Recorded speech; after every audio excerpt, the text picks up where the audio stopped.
پیارے ویورز السلام علیکم ناظرین، یہ 70 کی دہائی کی بات ہے۔ شام کے وقت کراچی کے سول ہسپتال سے ایک ایمبولینس سندھ کے شہر سانگڑ کے لیے روانہ ہوئی۔ ایمبولینس میں ایک جوان لڑکی کی میت موجود تھی جو کچھ دیر قبل ہی ٹی بی جیسی موذی وبا کے ہاتھوں انتقال کر گئی تھی۔ میت کے ہمراہ لڑکی کی والدہ اور دیگر احباب تھے، جبکہ اس ایمبولینس کو ایک باریش شخص چلا رہا تھا۔ ایمبولینس میں سوگ کا ماحول تھا، جبکہ میت اور لواحقین کی دیکھ بھال کے لیے ایک نوجوان نرس بھی ایمبولینس میں موجود تھی۔ فوت ہونے والی لڑکی کی بوڑھی والدہ میت کے ہمراہ سراپائے غم بنی بیٹھی تھیں۔ کراچی شہر سے نکل کر یہ ایمبولینس اپنے راستے پر رواں دواں تھی۔ شہر کے بعد شہر اور گاؤں کے بعد گاؤں گزر رہا تھا۔ جیسے ہی ایمبولینس سانگڑ شہر کی حدود میں ایک سنسان راستے پر پہنچی تو چند افراد نے ایمبولینس کو رکنے کا اشارہ کیا۔ ایمبولینس کو روکنے والے یہ دراز قد افراد گھوڑوں پر سوار تھے اور انہوں نے سفید پگڑیاں سروں پر باندھ رکھی تھیں۔ یہ ڈاکو تھے جن کا ارادہ اس ایمبولینس میں سوار لوگوں کو لوٹنے کا تھا۔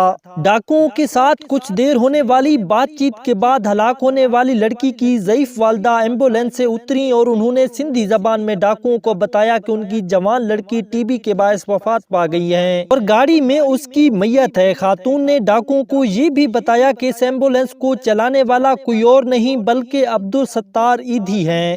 یہ سننا تھا کہ ڈاکو گھوڑوں سے اتر آئے ایمبولینس کے ڈرائیور کو بغور اوپر سے نیچے تک اس انداز میں دیکھا جیسے وہ بزرگ خاتون کے قول کی تصدیق کرنا چاہ رہے ہوں۔ ایدھی صاحب کو سر سے پاؤں تک دیکھنے کے بعد ایک ڈاکو بولا، ہم مر جائیں گے تو ہمیں ہمارے ماں باپ لینے نہیں آئیں گے، ہمیں یقین ہے تم لینے آؤ گے اور ہماری قبر پر مٹی بھی ڈالو گے۔ یہ کہہ کر ڈاکو نے ایدھی صاحب کا ہاتھ چوما اور اپنی جیب سے ایدھی فاؤنڈیشن کے لیے 100 روپے چندہ دیا اور ایمبولینس کو عزت و احترام سے رخصت کر دیا۔ یہ واقعہ عبدالستار ایدھی کی اہلیہ بلقیس ایدھی نے ایک انٹرویو میں بتایا۔